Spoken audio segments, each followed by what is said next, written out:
can listen to the lectures, you can enjoy the transcendental knowledge, you can chant your rounds, you can follow the 4 regulated principles, you can conduct yourself as a member of this association, as a follower. And we're not interested in accumulating a large number of followers, no, and none of us are interested in initiating people as our disciples or taking dokshine from them, etc. We're a much different group than people in the ISKCON group, Gaudiya Math Part 2. There's a lot of controversy in that matter. And, you know, it's true that when Prabhupada was a member of the Gaudiya Math, there was a lot of controversy there. And there's a lot of confusion about this position that Prabhupada had. Prabhupada, I asked someone the other day, one of my godbrothers, I asked him a question. I said, why did Srila Prabhupada leave India? What was the reason? After all, India is the land of Dharma. It's the land of religion. And Prabhupada got on a boat back then and by himself made a trek across the ocean to America by himself. And he came with no money, not a penny. And Prabhupada lived in dire circumstances, very much so. And we've been reading that in the diary, and we will read further. We're in actually the June highlights of Prabhupada's endeavors back in 1966. And it's very informative. But why did he leave? Because nobody was interested in India in following the principles of Sankirtan movement as taught by Lord Chaitanya and presented by Bhaktisiddhanta, including his godbrothers. Actually, in the Gaudiya Math back then, after the disappearance of Bhaktisiddhanta Saraswati Goswami, His Divine Grace, there was a lot of competition between Prabhupada's godbrothers for becoming guru or acharya.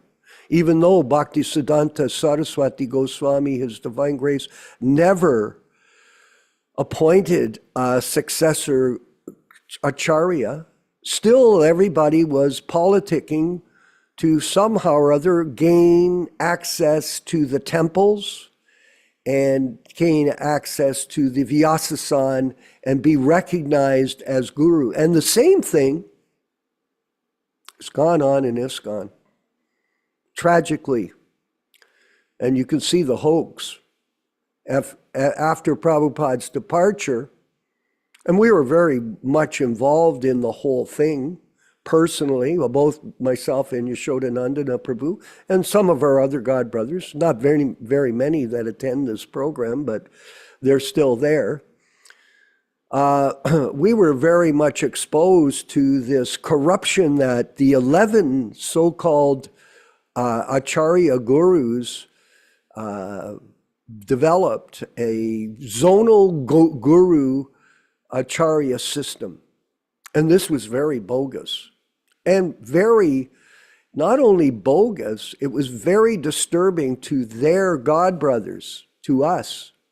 And they made us bow down to them. Ridiculous. And they had their own pod names, Bhagavat Pod. He was actually the 12th guru. I helped him politic in, unfortunately, and I won't tell that story right now. But that was how it happened. But there was this Jayatirtha, he had a pod name, Harikesh had a pod name, Kirtananda had a pod name, Satsrup got a pod name. All these padas, so bogus, ridiculous, sectarianism, and personal ambition that drove them, these Americans, Oh, yes. They were all Americans, Vijaya Pandit, that corrupted this movement. And now look at the result. It's expanded to 150 gurus, and 70 of them have fallen down. 70. Is that a sign of success? No, it's failure, because this zonal guru acharya system was never authorized by Srila Prabhupada. And Yashodanandana Prabhu, our friend and personal guide in this matter, he always asks that question, show me the proof that you have been authorized, Mr. Satsrup, to be a bona fide spiritual master in the line of disciplic succession from Bhaktisiddhanta Saraswati Thakur. Prabhupada never authorized them to become Diksha gurus. It is misinformation and deception of the highest level. And you're going to hear us speak about that ongoing as time moves forward. And we'll continue to explain this reality to all of you who are actually sincere about taking up Krishna consciousness and understanding your relationship with the Supreme Personality of Godhead via media, the pure devotee, His Divine Grace, A.C. Bhaktivedanta Swami Prabhupada. And there is no other way. None. This whole thing, if people accept it, they are being misled, period. And we are going to, that's as much as I'm going to talk right now on these matters.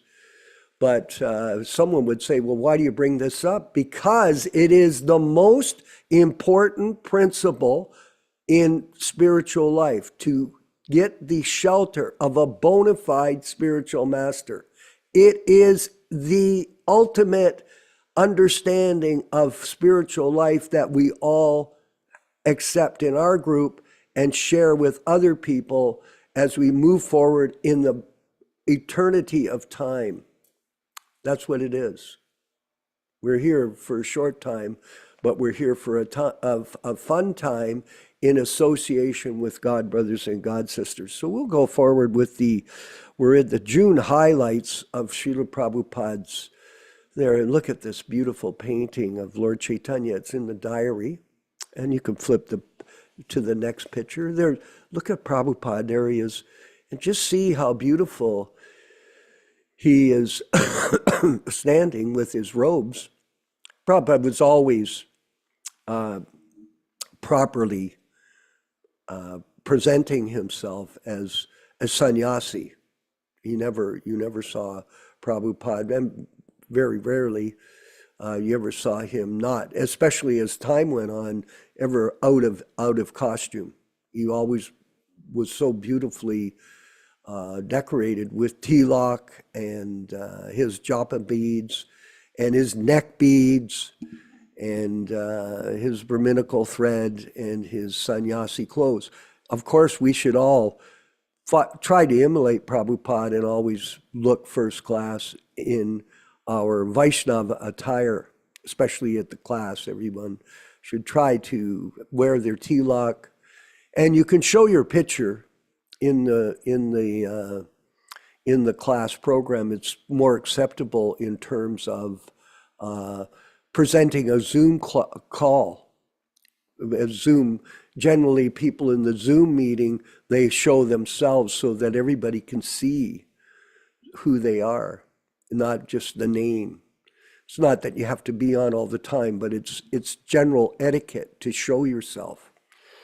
So we'll move forward with the letters and contacts. Back in June of 1966, and here we are, yeah. It might be a little bit hard to see that. I apologize for that. But if you can bring it up closer, Ram Raghava. I'll read it anyway. Went to Immigration and Naturalization Office on the 1st of June. They gave me one extension up to September 17th, 1966. So that's a year when Prabhupada arrived in. He actually arrived in Boston Harbor in September 17th, 1965. So we're seeing it's an anniversary year that he has managed to stay in America. And he was getting constant extensions. Mr. Goldsmith, the lawyer, came to see me in connection with the society registration. Okay. So he still hadn't incorporated to operate legally in the country. You need an incorporation. And a letter was received from Mr. Harvey. On the 9th, I received one letter from Secretary Sri Padampat that he is not at present interested in temple construction in New York, a laughing stock. So what's happening is Prabhupada's reaching out to people from India to try to get assistance. And he has been very unsuccessful in getting that assistance from them.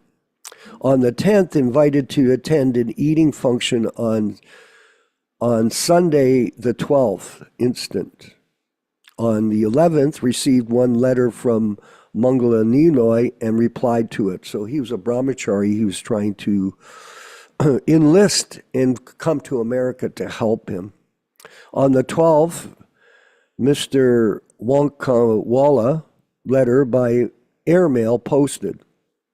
On the 13th, two letters received, one from Chandrasekhar and the other from the Indian ambassador, Washington, D.C. Good. On the 14th, Carl deposited money at the telephone office.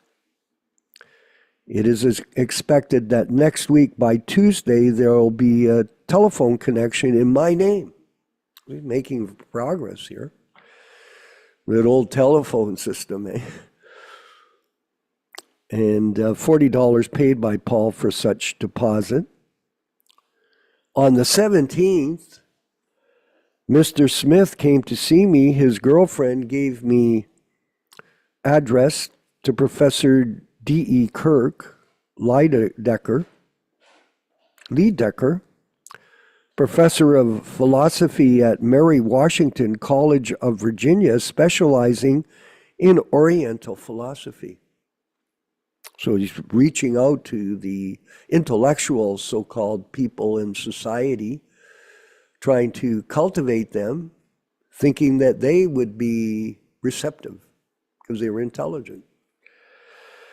It is expected incorporation will take place after July 6, 1966. On the 18th of June, 1966, there was one letter received from Vrindavan and another letter received from Tirtha Maharaj. So he's reaching out to his godbrothers. He's trying to get help. Unsuccessfully, by the way. Vrindavan's letter replied and posted by dawn. On the 20th, one letter was received from Vrindavan and one letter received from Tirtha Maharaj. Vrindavan's letter replied and posted by dawn. No emails, by the way. All manual correspondence with other people. Lots of work, by the way. Prabhupada was always working to reach out to others, looking for help. One letter received from Mangala Ninoy. This is this brahmachari that he was trying to enlist. We're going to read these correspondences as we move forward. Today, on the 21st, there was a telephone connection made. I talked with Mr. Bogart and Mrs. LeBlanc, inquired about Yolanda.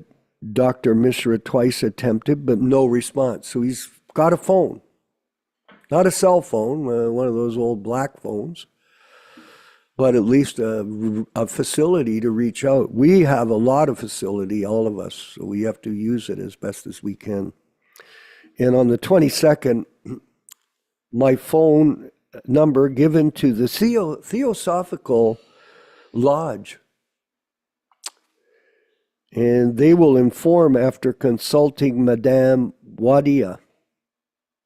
And on the 24th of June 1966, one letter was posted to Brahmachari Mangala Niloy deprecating his views that talk of cooperation raised only after his coming in this country.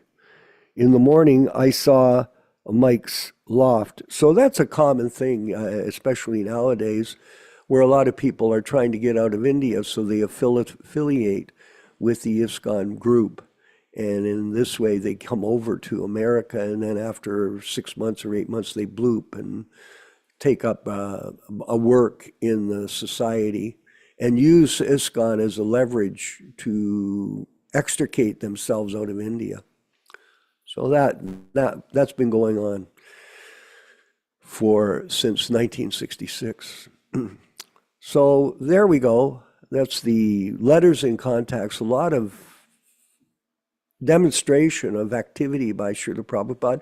And we should always reach out to other people through email and phone and constantly give them association so they have a chance to reawaken their dormant Krishna consciousness through the association of the Prabhupada disciples' membership in this association. All glories to Srila Prabhupada and the Sankirtan movement of Sri Chaitanya Mahaprabhu. We're going to move forward with the chanting of Jaya Radha Madhava, and then we'll have the reading and discussion led by His Grace Yashodanandana Prabhu from California. All glories to Srila Prabhupada. Hari Bol. Sai.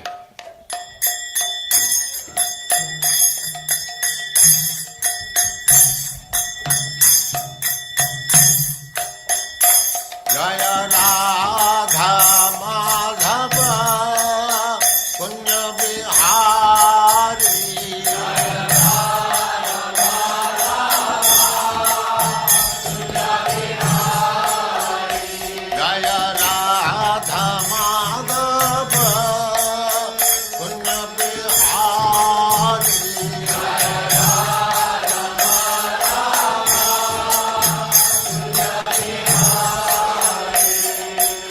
Gopi Jana Vallabha Girivaradhari. Gopi Jana Vallabha Girivaradhari. Gopi Jana Vallabha Girivaradhari. Gopi Jana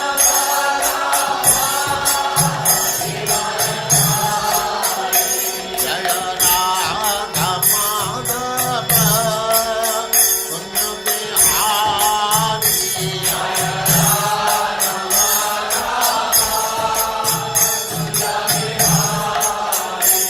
Jaya Radha Madhava Jaya Radha Madhava Punya Bihari.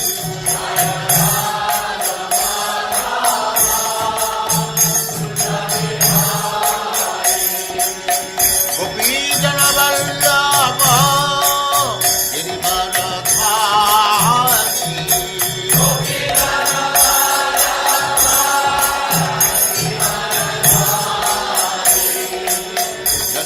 Yashodanandana Braja Jana Nandana.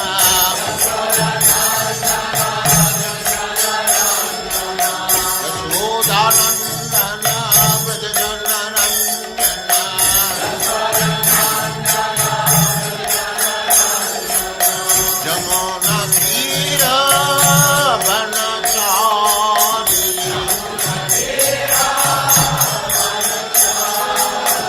Jamuna Tira Vanachari.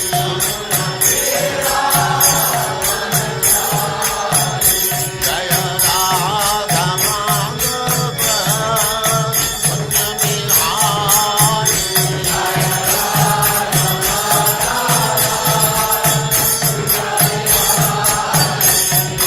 Gopi Jana Vallabha Girivaradhari.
Samad Bhakti Siddhanta Saraswati Goswami Prabhupada ki jai. Ananta Koti Vaishnavindra ki jai. Namacharya Srila Haridas Thakur ki jai. Prem se kaho Sri Krishna Chaitanya Prabhu Nityananda Se Advaita Gadadhar Sivas Adi Gaur Bhaktivinoda ki jai. Sri Radha Krishna Go Gopinath Sam Kund Radha Kund Girivardhan ki jai. Vrindavan Dham ki jai. Navadvip Dham ki jai. Swami Ito Bhaktivinoda ki jai. Ganga Mai ki jai. Jamuna Mai ki jai. Tulasi Devi ki jai. Bhakti Devi ki jai. Swami Ito Bhaktivinoda ki jai. All glories to the assembled Lord. All glories to the assembled Lord. Thank you very much.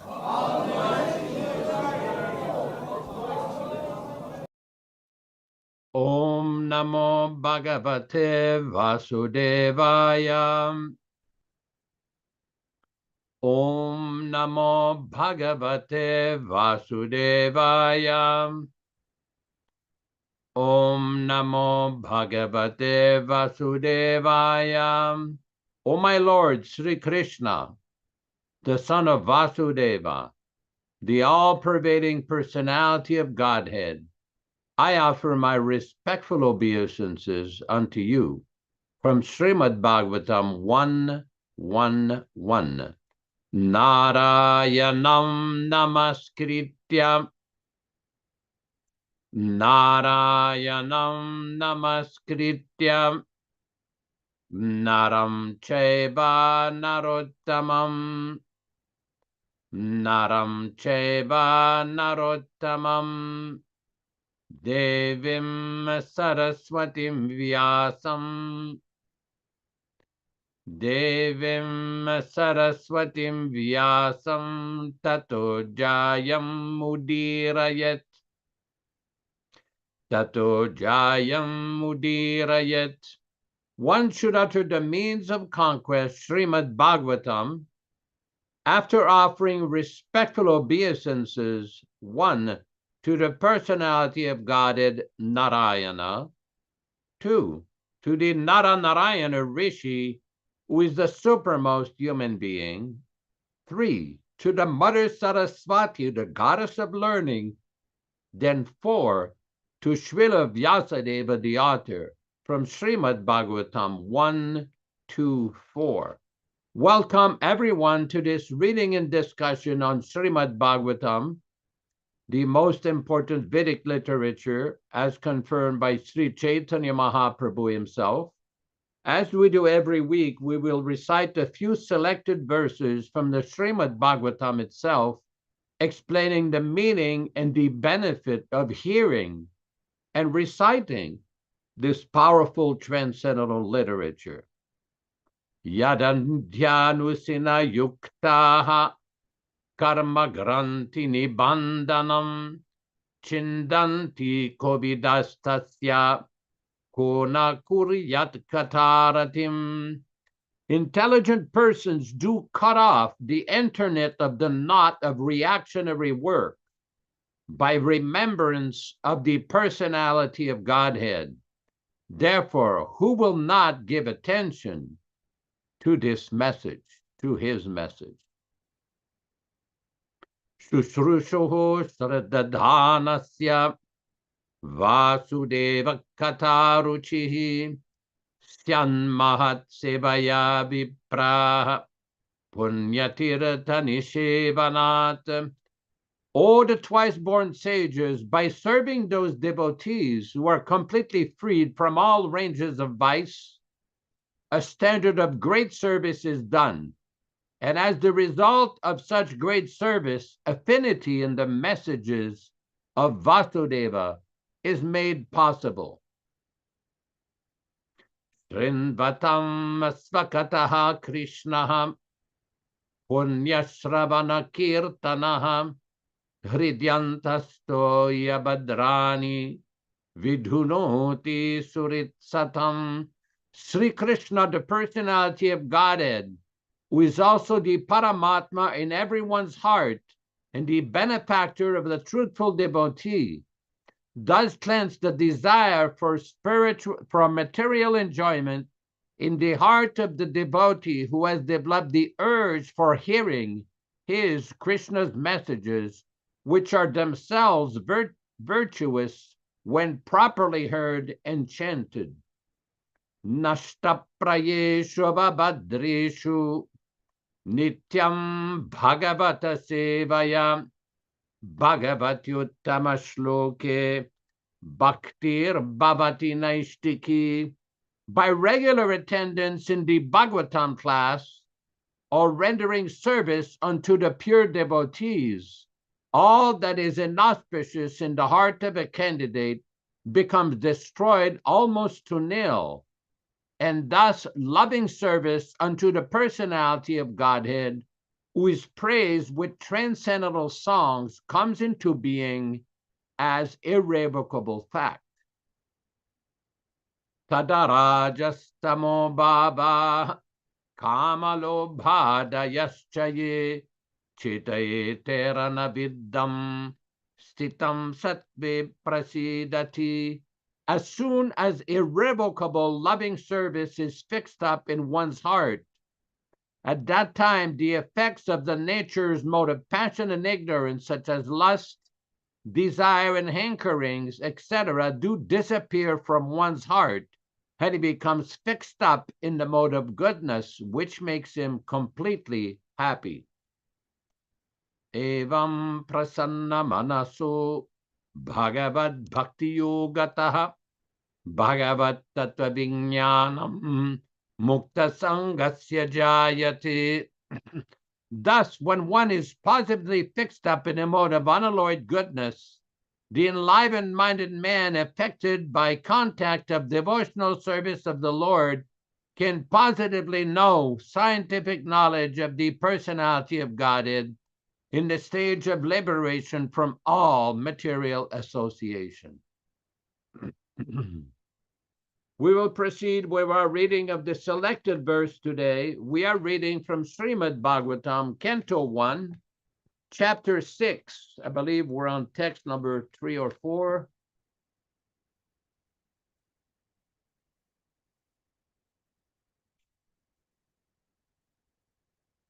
Text number 3.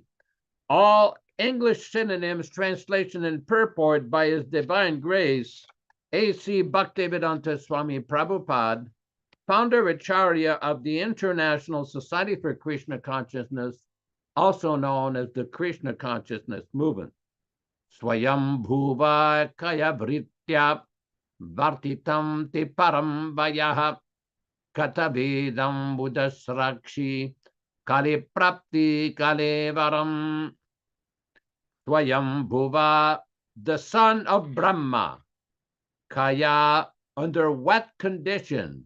Vritya, occupation. Te, you. Param, after the initiation. Vayaha, duration of life. Katam, how. Vedam, how that. Udarakshi, did you quit? Kale, in due course. Prapte, having attained. Kalevaram, body. Translation by His Divine Grace, Srila Prabhupada. O the son of Brahma, how did you pass your duration of life after the initiation, and how did you quit your body, having attained the time in due course? Purport by Srila Prabhupada. Sri Nārada Muni in his previous life was just an ordinary maidservant's son, and how he became so perfectly transformed into the spiritual body of eternal life, bliss, and knowledge was certainly an important query. Srila Vyāsa Deva desired him to disclose the facts for everyone's satisfaction. Text number 4.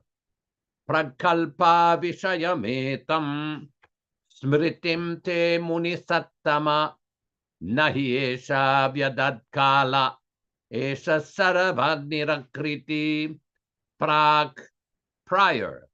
Kalpa, the duration of Brahma's day. Vishayam, subject matter. Etam, all these. Smritim, remembrance. Te, your. Munisattama, or the great sage. Na, not. Esha, all these. He, certainly. Vyadadat, made any difference. Kala, course of time. Esha, all these. Sarva, all. Nirakriti, annihilation. Translation by Srila Prabhupada. O the great sage, the time annihilates everything in due course. And how it so happened that subject matter which happened prior to this duration of Brahma's day is still afresh in your remembrance without being disturbed by time. Purport by Srila Prabhupada. As spirit does not annihilate ever after the annihilation of the material body, so also spiritual consciousness does not annihilate. Sri Nārada developed this spiritual consciousness even when he had the material body in the previous kalpa. Consciousness of the material body means spiritual consciousness expressed through the medium of material body. This consciousness is inferior, destructible, and perverted, but super consciousness of the supramind in the spiritual plane is as good as the spirit soul and is never annihilated.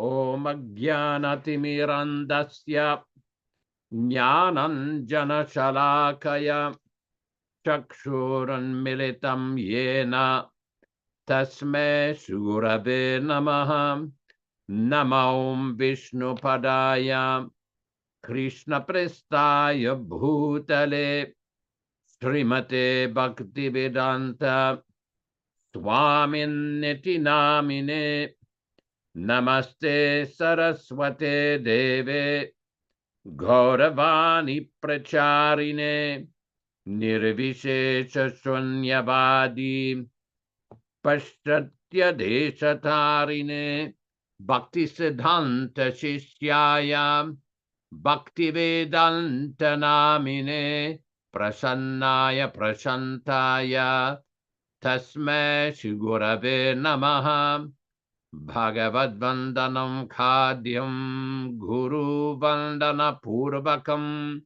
Kshiram Sharkara Yuktam Kadati Visheshatah Adadana Strinam Danter Idam Yachi Punaha Punaha Srimadrupa Padam Bhoja Dhulisyam Janma Janmani Amsho Bhagavatosmyaham Sadadaso Asmi Sarabata Tat Kripa Pikshako Nityam Tat Preshta Chatakaromishvam Sri Krishna Chaitanya Prabhu Nityananda Sri Advaita Gadadara Sri Vasadi Gaur Bhakta Vrinda Hare Krishna Krishna Krishna Hare Hare Hare Rama Rama Rama Hare Hare.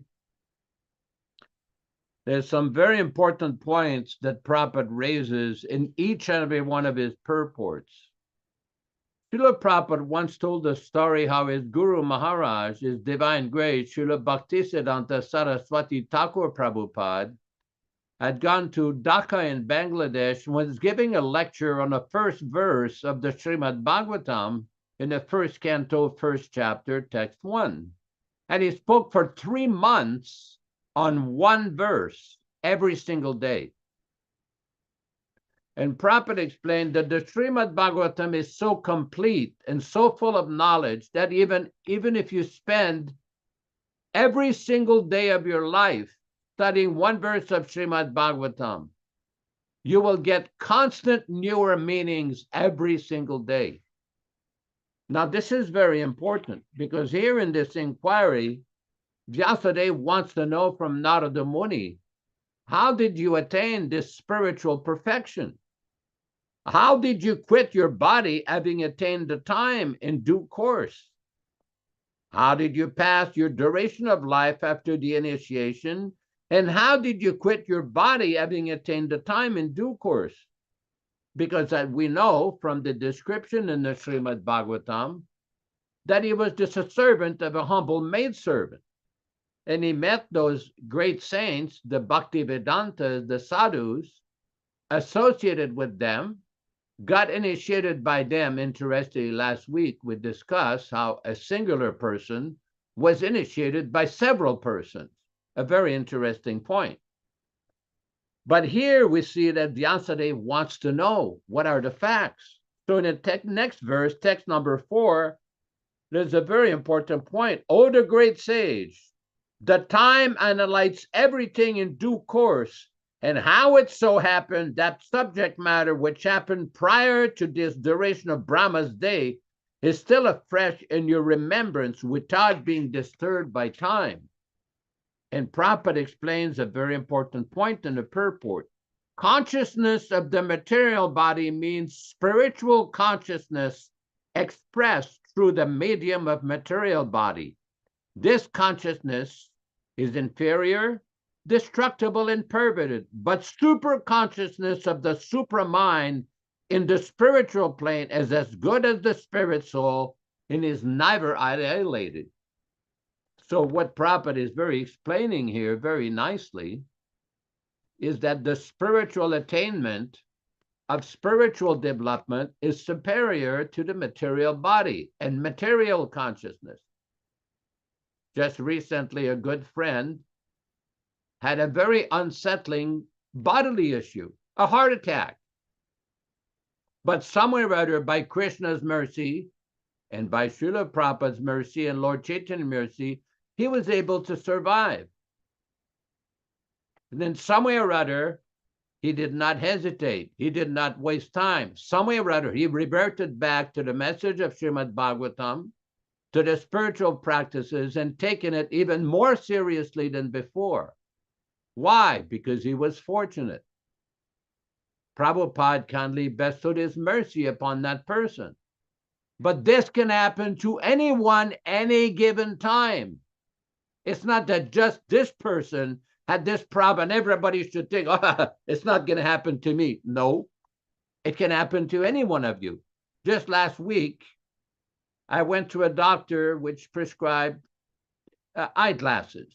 Every year, you get an eye check and they check the quality of your eyes if there's any problem. I went to the office and there was an elderly lady there and nobody was in the office. All the usual persons, the usual employees were all gone. So I asked this lady, she asked me, well, can I help you? I said, where's everybody? She said, oh, I'm the wife of Dr. So-and-so. He died last week. I said, what do you mean he died last week? I just saw him a few weeks ago. He did an eye exam. No, he had an operation for 6 hours, and somewhere or other he didn't survive, he died. Do you think that person went into the operation thinking, I'm going to die here? He did not know, because in the material world, this material body can depart anytime. When I was living in Badger, California in 1993, we went to one psychiatrist for a relative. And this person was in great anxiety. And I asked him, I said, there seems to be some agitation. He says, my son just died. He was like 1 year old. And I said, oh, very sorry to hear that. And then he started to speak and said, it's obvious that my son had not done anything wrong to anybody. He was very young. He did not offend anybody. He did not have a quarrel with anybody. He was a very peaceful young child. The only thing I can think of that happened, this is due to past karma. He was intelligent enough to understand that sometimes in life, we will experience distress or unhappiness, or happiness and good times due to past activities. But in this life, if we develop the awareness and the intelligence to utilize our human body to pursue further spiritual advancement, that will be for our eternal benefit. But how do we do that? Because there are so many difficulties in this world. Anybody who lives in Ukraine or in the Middle East knows that. There are so many difficulties. There are threats of war. There are actual ongoing wars right now with some countries, Ukraine, Russia, and now North Korea is involved. So many other countries are involved. And many times devotees are worried that there might be nuclear war. There are threats of countries using nuclear weapons. There is constant agitation in the Middle East over certain situations there, unresolved long disputes. In Africa, there are still many conflicts ongoing. And this is the material world because people are on the bodily platform. In the Bhagavad Gita, Lord Krishna gives a very good solution to all these problems, all these war problems, all these conflicts, all these difficulties. This is in Bhagavad Gita, chapter 5, text 29. Bhoktaram yajñatapasam sarvaloka maheshwaram suridam sarvabhutanam yatvamam shantim richati. Everybody has word the word shanti or shanta, peace. Everybody wants peace. In the late 60s, everybody during the Vietnam War, they were showing their two hands, peace, peace. Do they know what that means? This sign here, do they even know what that means? There's a great acharya in our sampradaya, Madhvacharya, Ananda Tirtha. Incidentally, his nickname or pada title was Bhagavat Pada, a very celebrated title. He was the original Bhagavat Pada, not unlike some other anupadas or imitative Bhagavat Padas. Madhvacharya says this means there are two living entities, the Supreme Lord and the living entity. And the living entity is eternally the servant of the Supreme Lord. Very simply, here we go. Here's the exact translation from Srila Prabhupada. The sages, knowing me as the ultimate purpose of all sacrifices and austerities, the Supreme Lord of all planets and demigods, and the benefactor and well-wisher of all living entities, attain peace from the pangs of material miseries. This is the real peace formula. When Srila Prabhupada started his preaching in America in 1965, 1966, he quoted this verse in English explaining that this is the real solution to peace in this world. To recognize that the God, the Supreme Lord, is the supreme enjoyer of all of our activities. Bhoktaram yajñatapasam. Sarvaloka maheshwaram. He is the owner and proprietor of all the planets and all the land in the world. We come in this world with nothing and we will leave with nothing. God is the ultimate proprietor. And Krishna is the friend of all living entities. This is the real solution. All the threats of war and everything is all based on a false conception of life, a bodily vapuvad conception of life. We see in this movement of Vaishnavas, there are many persons who are still very deeply steeped in the bodily conception of life, the vapuvad. They can't progress towards higher levels of spiritual understanding, towards higher level of spiritual realization. Although the knowledge is there, the information is there, but they're stuck in their own opinions. In one conversation, Prabhupada says, everyone has an opinion, but not everyone has the knowledge.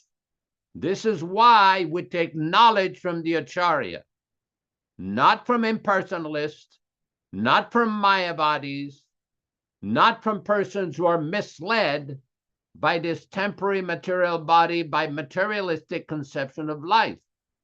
We hear from the Acharya.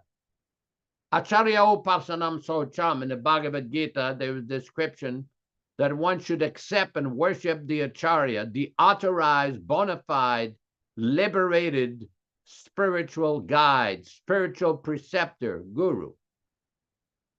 We often quote from the Chandogya Upanishad that one should, the same basic principle, that one should accept the Acharya, one should surrender to the Acharya, render service to the bona fide authorized acharya and learn to take shelter under his lotus feet by his instruction.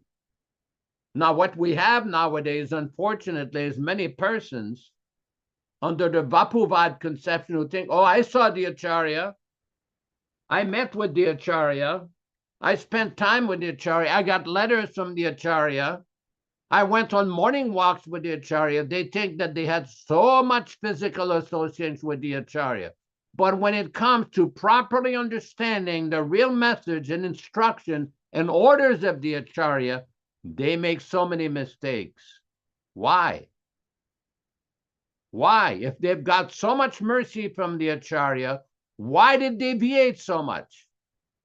Why did they change the acharya's instructions? Why did they manufacture so many interpretations that are not in line with the acharya's order? And when devotees, well-meaning devotees, both men and women devotees, Vaishnavas and Vaishnavis, try to point out to such persons that your understanding is defective, oh, they become very angry. Oh, they will tell you, oh, no, I was there. I really know what Prabhupada really wanted. I really understand his teaching. Oh, really? Then why did you so much senior devotees deviate so much if you had such higher understanding?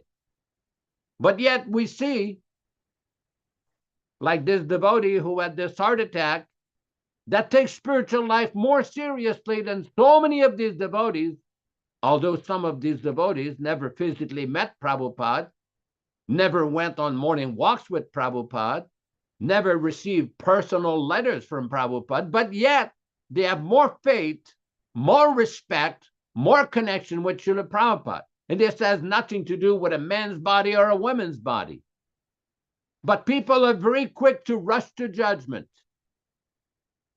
They're very quick to announce that they have such a superior understanding, that they really understand what Prabhupada really meant. Oh, really? That's good. It's a pious belief. When it comes to prove this so-called spiritual understanding, we can very quickly detect that they have not carefully studied and read the Acharya teachings. They're relying on their so-called physical association with Prabhupada.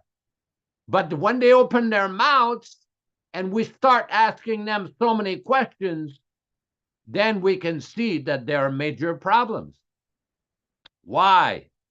Because they did not hear properly. What does Prabhupada say in the first canto of the Bhagavatam? How do you judge a saintly person or a guru? Prabhupada said it is not by seeing, it is by hearing. Have they heard properly? If they heard properly, why did they change Prabhupada's books? Why did they suppress so much valuable, important, crucial information from Srila Prabhupada? So many very important conversations that took place in 1977 in the last few months of the Acharya's manifested presence. Why did they suppress the discussion? Why they did not bring out all these important discussions and discuss it in front of everybody? 46, 47 years later, they're still arguing. This means this means that. Prabhupada said this, Prabhupada said that. I was there, you were not there. Why didn't you discuss it when it really counted? The Pratishta disease. They thought they knew better than everybody else. They went and consulted individuals that Prabhupada never recommended to consult. Individuals who disobeyed the instruction and orders of their guru, they went and consulted them, telling the devotees, oh, Prabhupada said if you have any questions, you should go ask such and such person. Oh, really? Well, where is that conversation? Where is the record of this conversation? Oh, no, I was there. Prabhupada told us. Really? Show us the record. Show us the evidence. Where is the evidence for these boastful claims? When Prabhupada said that so-and-so is responsible for disobeying the order of their spiritual master, how are these persons supposed to help us how to follow the order of our spiritual master? Where's the logic in this? Think for a moment. Prabhupada gave plenty of warnings to many of these leaders who were there personally with him, not to consult, not to do what they had done to his Guru Maharaj institution. What did they do? They did exactly the same thing after they had been warned by Srila Prabhupada.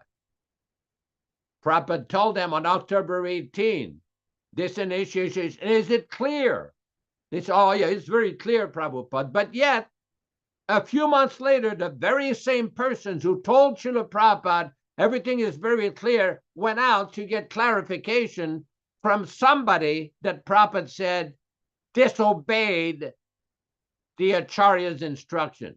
Where's the logic in that? That is the root cause of the confusion. Not accepting the instruction of the Acharya, changing the instruction, interpreting, falsely interpreting the instruction. For those of you who were born in the Christian faith, you all know that in the 315, 320 AD, they had the councils in Turkey, Council of Nicaea, where they were discussing which books of the Bible should be eliminated, which books of the Bible should be accepted, and what is the actual theological position of Jesus Christ, all of these important spiritual discussions. They eliminated a lot of books in the Bible, many very important instructions. For what purpose? Was it political? Was it personal ambition? What was the purpose? Why eliminate these books? It is the same thing with Srila Prabhupada's movement. Why were the discussion invaluable, critical information? Why was it not discussed in front of all the devotees? At least in front of all the temple presidents, the sannyasis, and senior devotees. Why? What was the reason? We know what the reason is now. They've showed their real colors. It is simply a matter of time before anybody shows their real colors. If you put enough inquiries, you will find out. Just like you go see a doctor, an experienced doctor will be able to tell by your symptoms, by various tests, by various labs, by various blood tests. They have ways of finding out what is really going on with your health. And what you think may be the problem may not be the problem at all. But the experienced physician will know. When he gets that blood test, and if he sees that you're deficient in certain things, that explains the cause of the problem. Just like for people who've had cancer, they will run different blood tests every so often to find out in the blood if that cancer is coming back. They can tell. The experienced physicians will come back. Same thing with people with diabetes. They will judge every couple of months what is really going on. You may not know. You may not have the experience to know what is really going on, but an experienced doctor will see there's a major problem here. You better change this, you better change that, you better take this medication, that medication, change the way you eat. And this is the same problem we have in our movement. The people that Prabhupada entrusted with giving proper guidance were the very same people that gave misguidance, who gave false instruction, nonsense interpretation. People should be aware of this and not fall prey to such persons. Be aware of who you are listening to. We have the instruction of the Acharya, the original teachings of Srila Prabhupada, the conversations with Srila Prabhupada, the letters from Srila Prabhupada. He has given us everything. There's no need to take advice from neo-mat or so-called self-appointed advisors and their boastful claims. All we need is to take shelter of the Acharya. Acharya Purusho Veda from the Chandogya Upanishad. Thank you very much. To whom it may concern. Hare Krishna.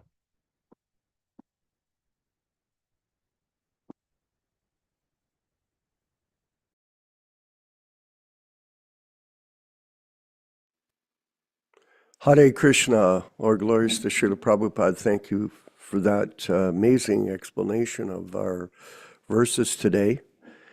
And purports by Srila Prabhupada, and I wanted to refer again to the purport on text 4. The purport is, a spirit does not annihilate ever after the annihilation of the material body, so also spiritual consciousness does not annihilate.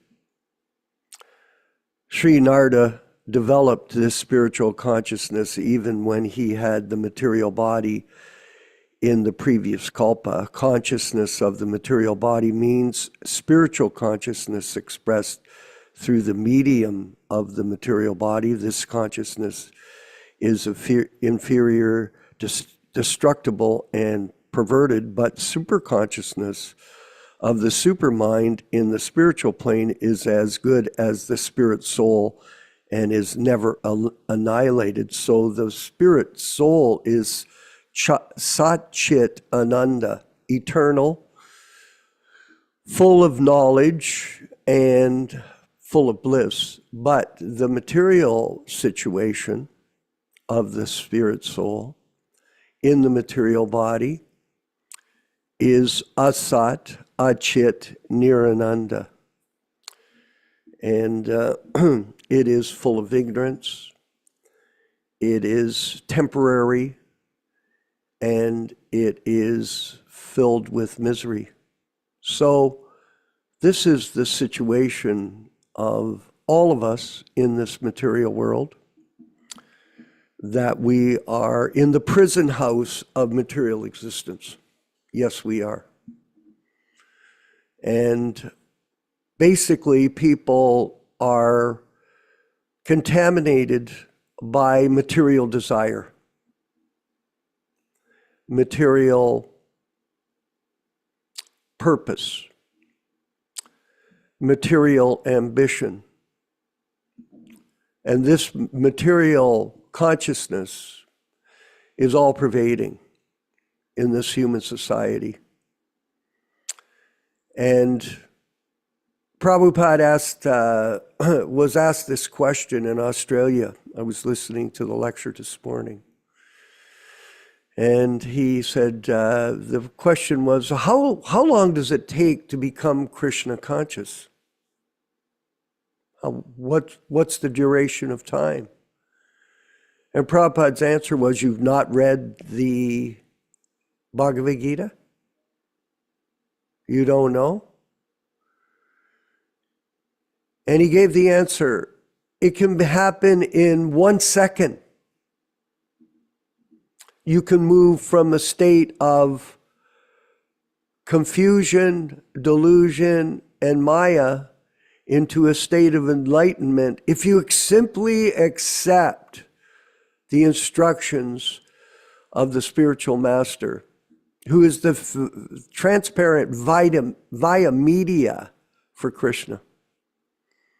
And this is an important point for us to realize. And, you know, back in the day, Ramaragava, when we were in the movement full time and Prabhupada was present, I was in Detroit in 1971 at the airport. And we had traveled down from Hamilton, where we had a preaching center here, and to get initiation, first initiation from Prabhupada, he was going to host a festival with devotees from New York and Chicago and Detroit and Ohio and like that. We would all come from these different centers to see him.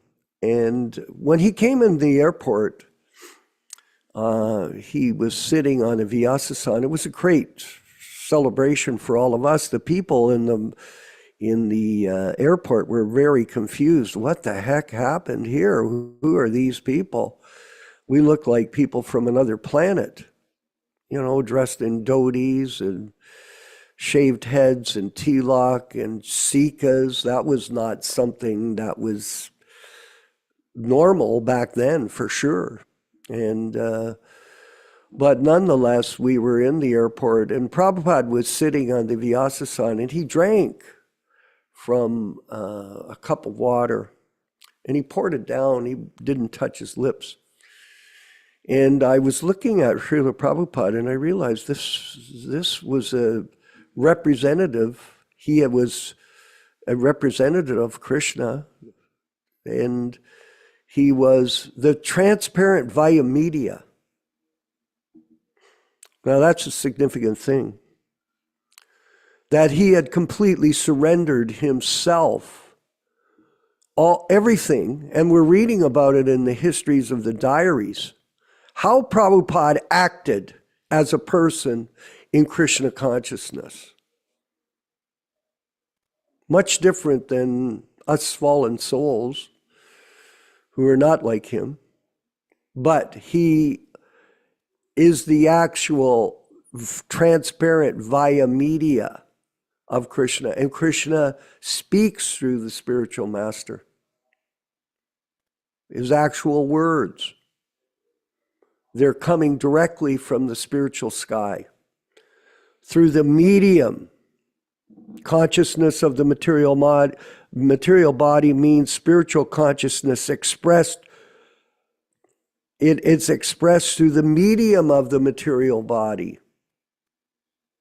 That's full surrender. This is a very important point, that Prabhupada is present in his Vani incarnation. And somehow other people don't want to appreciate that. For whatever reason, their own personal motivation. And they go to other sources, people who are pretending to be via transparent mediums. Because Krishna consciousness is a science of truth. Science, precise. And how many pure devotees are there? Well, there's been a few, but who is the Acharya, the pure devotee representative of Bhaktisiddhanta Saraswati Thakur, His Divine Grace? Who is his representative? There's only one. Let's not be confused. And it's self-evident. When you look at Prabhupada's history, when you look at his publications, when you look at how he behaved, if you ever notice Ram Raghava, when you're looking at Prabhupada when he's being filmed, what is the most significant thing? There are many things, but that you can notice about him. I'm going to give the answer. He always has his bead bag in his hand. Very interesting. In other words, when he is not preaching and performing other duties, he's chanting Hare Krishna. Prabhupada chanted constantly. This is Acharya. One who teaches by example. Of course, that's our responsibility as individuals, to try to set a good example for others. It's hard. We all know that. And we're fallen souls, there's no question of that. But at the same time, we've accepted the responsibility of discipleship. And disciple means discipline. To follow in the footsteps of the pure devotee. And in this way, we can rise up and help others in our own broken manner. Help them to take shelter of the bona fide spiritual master, Srila Prabhupada. The transparent via media. Hrishikesha, one who has surrendered his senses to the service of Krishna. His body, his mind, his intelligence, everything. You can become Krishna conscious in a minute, Prabhupada said, in a moment, but you have to surrender. God consciousness is a universal search. But is it hard? Is it difficult? Oh, there's some training, yes. For example, the four regulated principles. Oh yeah, they're there. What is that? What is the purpose, Ram Raghava, of the four regulated principles? To try to elevate the conditioned soul out of the animal status of life, eating, sleeping, mating, and defending. Try to elevate out of becoming an animal so that you have a level of discipline that enables you to hear properly from bona fide spiritual master and his bona fide disciples.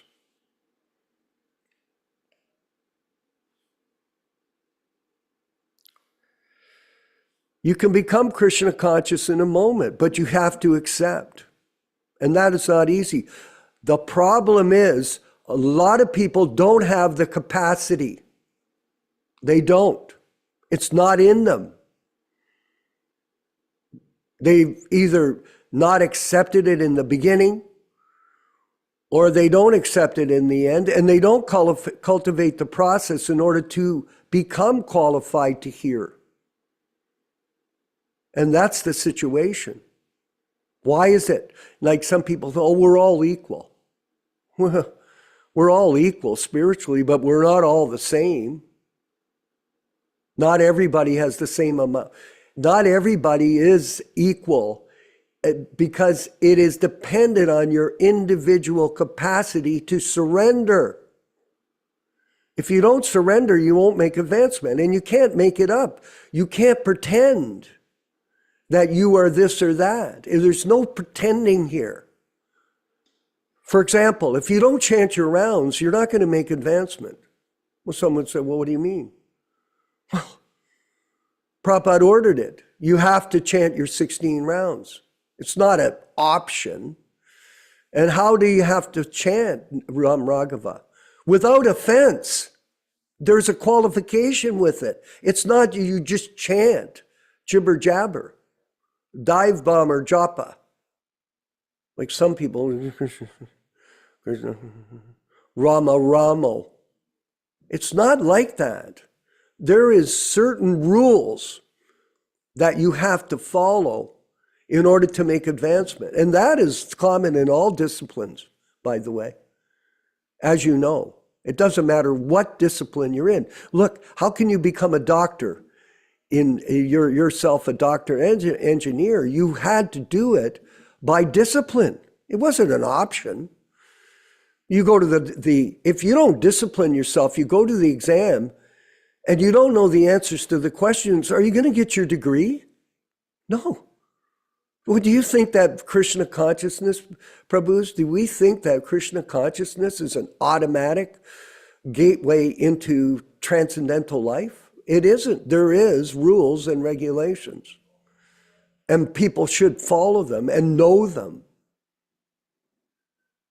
It's very important. These are simple principles.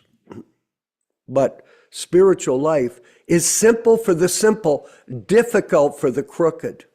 People that want to fake it, that want to pretend that they're this and that, and then when they speak, you can see they're deviant. Their behavior reveals themselves. And some people would say, well, how do you know? Well, just listen and you'll see. You can see it in their speech, and you can even see it in their face. Some of us, there's a point, it's physiognomy. You look at their face, you can see it in them. It's a science. And only those people that apply themselves, that have the capacity to follow this process and understand Prabhupada's position as the bona fide representative of Srila Bhaktisiddhanta Goswami Prabhupada, will be able to make true advancement and by the mercy of the spiritual master at the time of death, go back home, back to Godhead. All glories to Srila Prabhupada. Yashodanandana Prabhu. Further, if you could explain. You're raising some very important points. Very important points. Now, yesterday, the electricity went off here in the mountains in California. And unfortunately, or fortunately, I was not present during some of these discussions. Now, HKS and PD has a certain policy of allowing different devotees to speak on different topics, which is fine, but we request devotees who want to make comments or questions to try to deal with the topic we're discussing. And it is not our policy to comment or criticize other organizations or other devotees or other groups, especially some other Prabhupadanugas or Ritviks or whatever people call themselves these days. Our policy is to try to explain Srila Prabhupada's teachings, from his books, and our practical experience of our association, direct association with Srila Prabhupada. Now, it has come to my attention yesterday, one devotee in India researched one of these groups and found a picture of Vivekananda. For those of you who do not know who he was a famous person during the lifetime of Bhaktisiddhanta Saraswati Thakur Prabhupada. He was an impersonalist, a Mayavadi, who was preaching a brand of so-called Vedic philosophy that was not Vaishnavism, that was not approved by Bhaktivinoda Thakur and Bhaktisiddhanta Saraswati Thakur. And our Srila Prabhupada did not like his ideas. His idea was called a Daridra Narayana philosophy, that people that the poor and the downtrodden are just like Narayana, the Supreme Personality of Godhead. This is not our philosophy. I want to read here, because one of these groups posted a picture of this Mayavadi quoting him in one of their advertisements for one of their programs. Here's a letter from Srila Prabhupada to Shyama Sundar on 24th of April, 1970. April 24, 1970, from Friar Park, England. My dear Shyama Sundar, please accept my blessings. This is very important because this concerns George Harrison, the famous Beatle, who was in discussion with Shyama Sundar to pay for the publication of the Krishna book. And this is what Prabhupada had to say about some of George Harrison's statements and requests. Please accept my blessings. I'm in due receipt of your letter dated 20th of April. Oh, thank you, Ram Raghava and Rupesh Prabhu. Thank you so much. Okay. I'm in due receipt of your letter dated 20th April, 1970. Regarding George's foreword, that was going to be the foreword to the Krishna book. You write to say that certainly there will be no more changes. Do you mean that the changes which you have already suggested in your letter dated 11th of April with quotation from Swami Vivekananda are to be added? We cannot add any quotation from Swami Vivekananda. In your letter of April 11th, you have asked me to insert what right has a man to say he has a soul if he does not feel it, or that there is a God if he does not see him. Do you mean I have to put in my Krishna book all this nonsense quotation? This man, Vivekananda, has no understanding either of soul or of God, and still he has posed himself as a Swami to mislead so many innocent persons. Understanding of the existence of the soul is the beginning of the teachings of Bhagavad Gita. If one has no understanding of the soul and God, he is no better than an animal, because animals cannot have any idea of the soul or God. So how can I add these nonsense quotations? George's foreword, as it was originally sent, can be published with little editorial changes, but in no case can the quotation from Swami Vivekananda be placed in my book. You have already admitted in your letter dated 11th April that it hurts you to see this change, quoting a rascal like Vivekananda. So please let me know clearly what you want me to do if you think that George's foreword will help the selling of the books, then it may be published as it was originally sent. And Prabhupada went on with so many different points.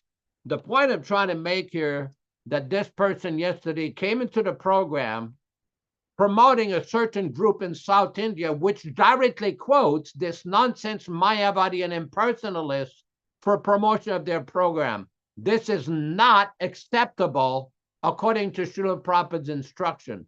That and so many other points. Now, I'm going to leave it at that for now, because as I said before, we're not interested in bashing or falsely criticizing or insulting any devotee or groups, especially those who claim that they follow Prabhupada's system of initiations. But be aware, we are monitoring what is going on. There's a lot of discrepancies from many persons who are claiming to follow Prabhupada or represent Prabhupada, like many of these self-appointed gurus from the ISKCON swamp. Be aware, we are watching. And if it is not according to Prabhupada's instructions and teachings, we will call it out. Thank you very much, to whom it may concern.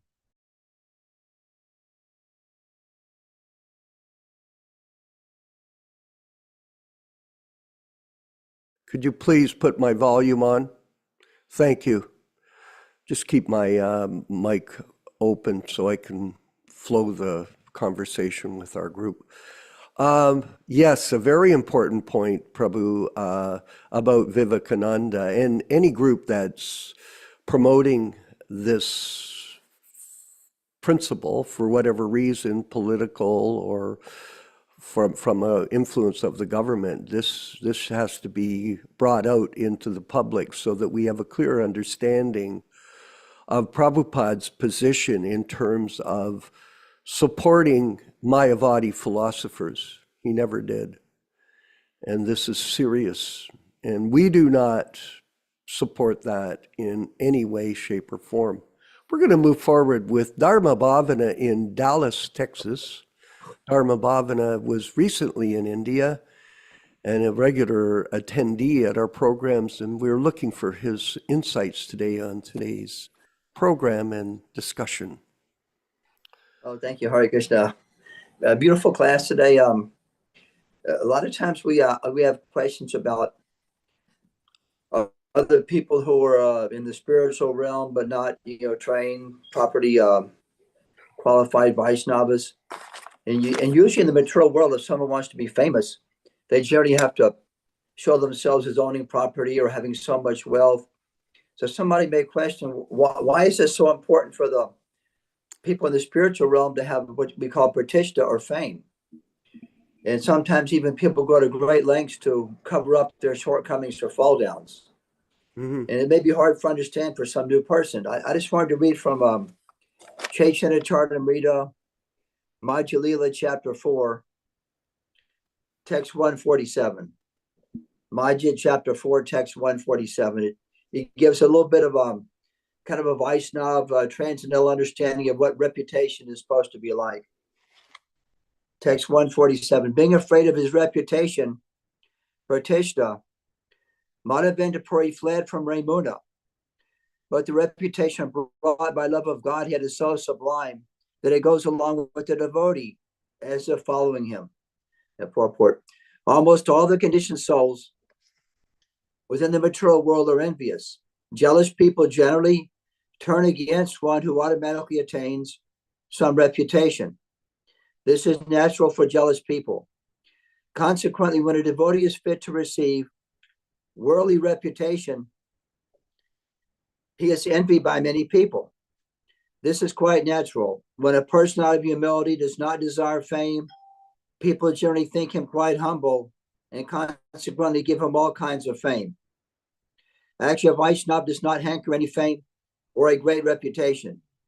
Madhavendra Puri, the king of Vaishnavas, bore his reputation, but he wanted to keep himself outside of the vision of the general populace. He wanted to cover his real identity as a great devotee of the Lord. When people saw him overwhelmed in ecstasy and love of Godhead, they naturally gave credit to him. Actually, a first-class reputation is due to Madhav Puri, because he was the most confident devotee of the Lord. Sometimes a Sahajya presents himself as being void of desires for reputation, pratishta, in order to become famous as a humble man. Such people cannot actually attain the platform of celebrated Vaishnavas. Hope that pertains to our discussion today a little bit. I thought I'd just read that. Thank you.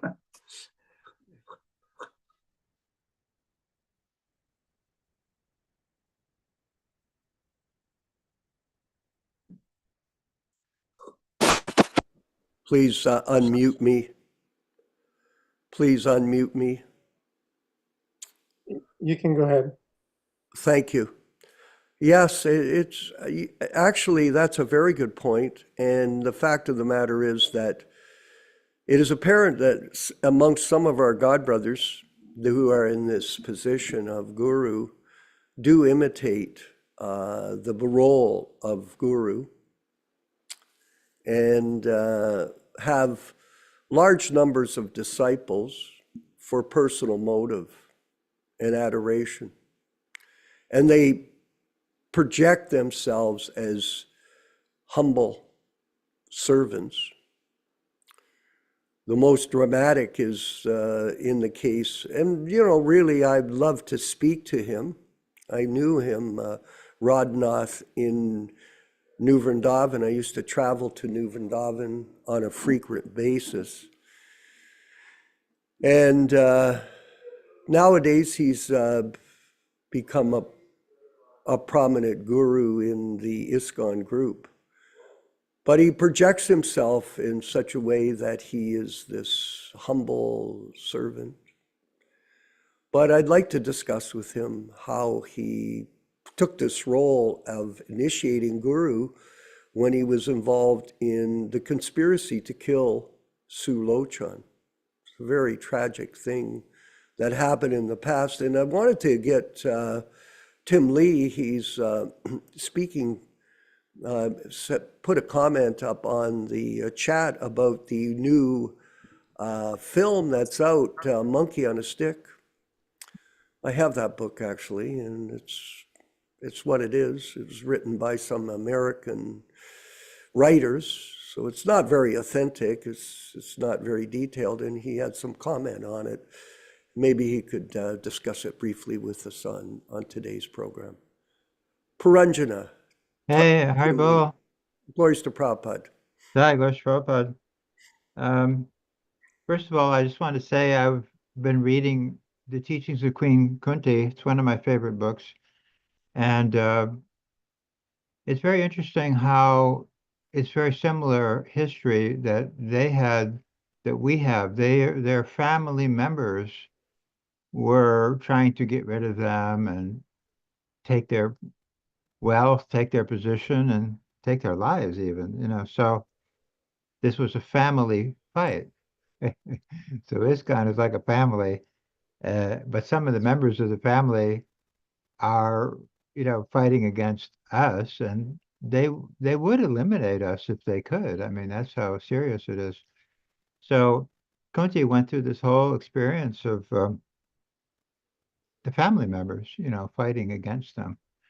And so many difficulties were experienced by the Pandavas because of this enmity, that had developed. And we're in a very similar position. We have all these difficulties coming from our so-called family members. It's a very similar situation. But Kunti says, I was always protected by Krishna. So obviously the solution for us as individuals is to keep very connected to Krishna ourselves individually, whatever is happening with our alleged so-called family.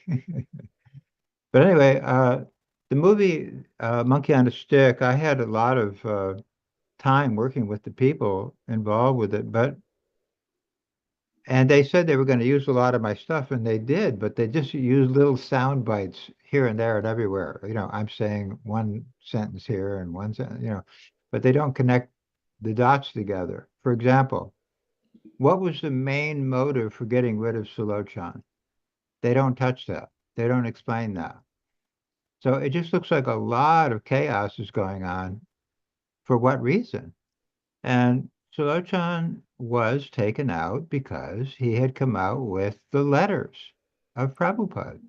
He was publishing Prabhupada's letters, and this was exposing the GBC, that Prabhupada had a lot of doubts about the GBC, and in particular, Kirtananda Swami. We should send him back to the crazy house. Prabhupada wrote things like that. So Sulochana was bringing all that out. Now, I was with Sulochana when he got a call. We were in this little floozy motel in Berkeley, and the phone rang, and it was Rameshwar, of all people. And he was telling Sulochana, if you publish these letters, you'll be dead meat on the hook. So they were very worried about these letters. And of course, Sulochana had the appointment tape.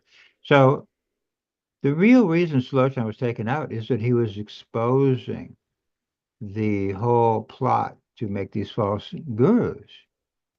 But in the movie, they don't really explain that. So, like I say, it just looks like a lot of chaos is going on, and it was. And how did this happen? Why did this happen? Is not clearly laid out. But there are a lot of interesting things in the movie, so I recommend watching it anyway because it's going to be out there. A lot of people are going to be seeing it, so we might want to be informed, what it's all about. And if you are a member of Amazon, you can get a free AMC 7-day subscription, and you can watch it for free. Otherwise, it's a charge. I think it's not a big charge. I think it's like $3.90 or something like that to watch it from Amazon.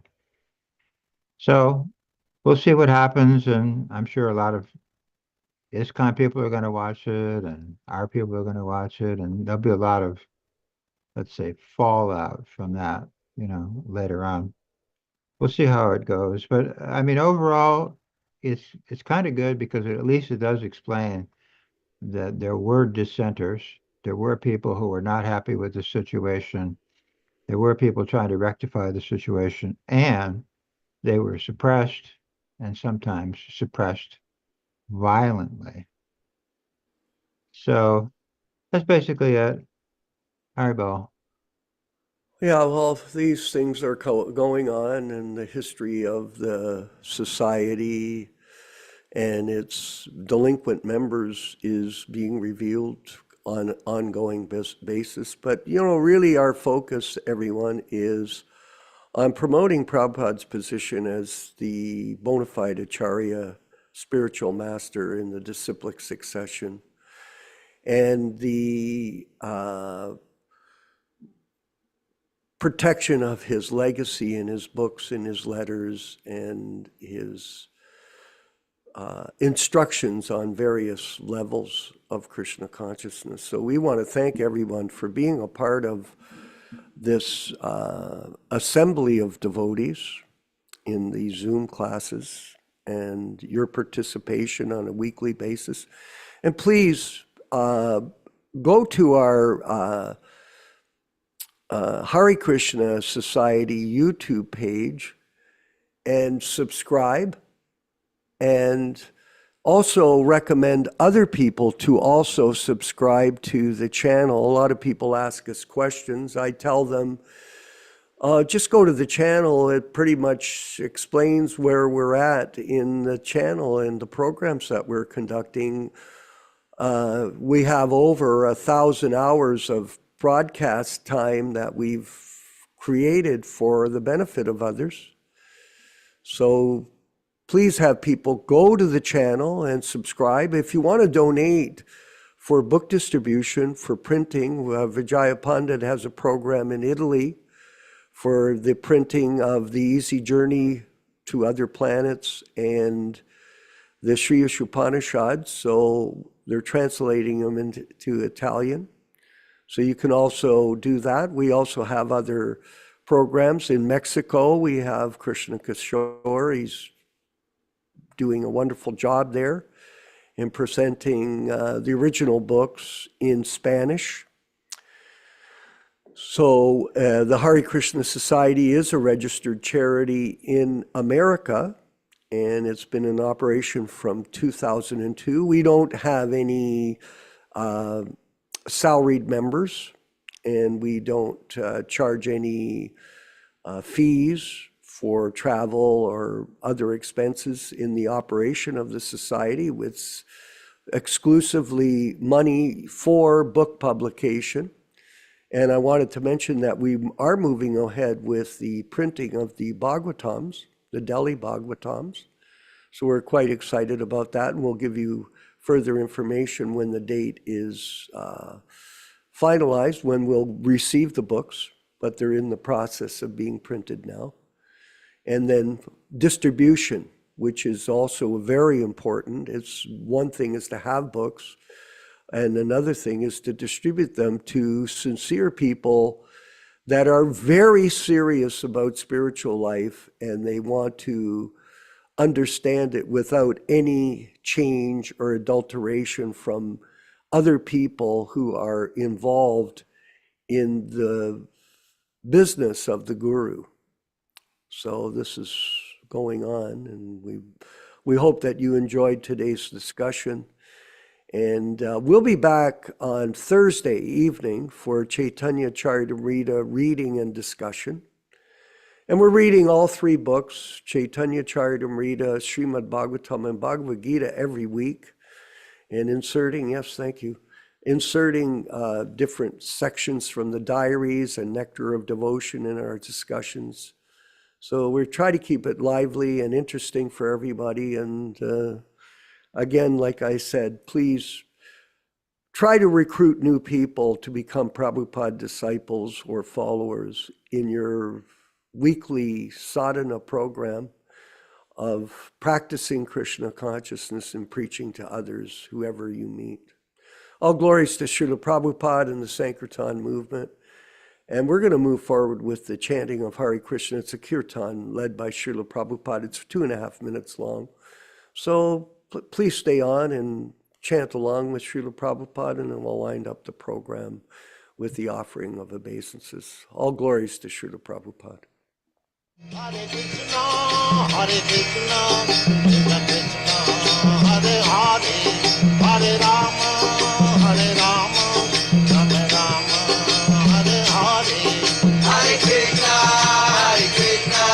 Krishna Krishna, Hare Hare, Hare Rama,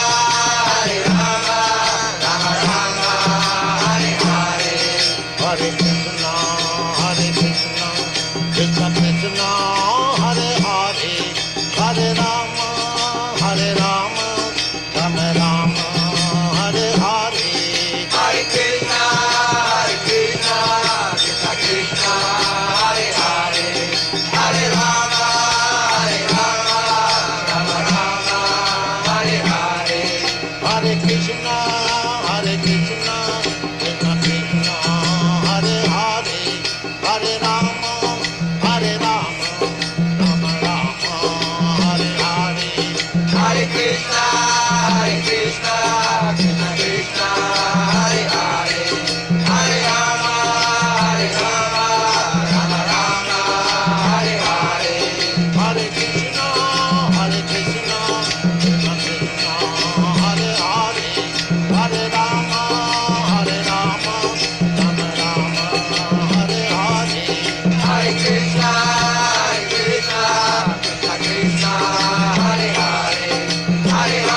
It looks like the kirtan was interrupted. Let us offer our respectful obeisances to all the assembled Vaishnavas.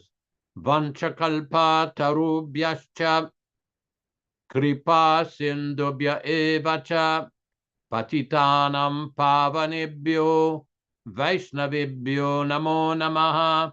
I offer my respectful obeisances. We all offer our respectful obeisances unto all the Vaishnava devotees of the Lord who can fulfill the desires of everyone, just like desire trees, and who are full of compassion for the fallen soul. Thanks everybody for participating in this lively reading and discussion on Srimad Bhagavatam. We thank Vishwakarma Prabhu in Hamilton, Ontario, Ram Raghava Prabhu in Georgia, and Vijay Pandit in Italy, and our good friend Rupesh Chavan Prabhu in Bombay, India, and everybody who participates in this program. Thank you, and we invite all of you to come and join us on Thursday afternoon at 5:00 p.m., corresponding to 8:00 in Eastern Canada time, Montreal, Hamilton, and Florida.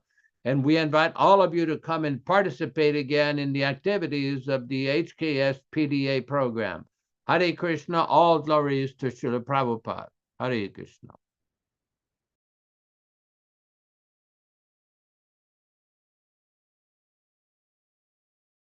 Hare Krishna, Krishna Krishna, Hare Hare, Hare Ram, Ram Ram, Hare Hare. Hare Krishna, Krishna Krishna, Hare Hare, Hare Ram, Ram Hare Hare. Hare Krishna, Krishna Krishna, Hare Hare, Hare Ram, Ram Hare Hare. Hare Krishna, Krishna Krishna, Hare Hare, Hare Ram, Ram Hare Hare. Hare Krishna, Krishna Krishna, Hare Hare, Hare Ram, Ram Hare Hare. Hare Krishna, Krishna Krishna, Hare Hare, Hare Ram, Ram Hare Hare.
Hare Krishna, Krishna Krishna, Hare Hare, Hare Rama, Rama Rama, Hare Hare.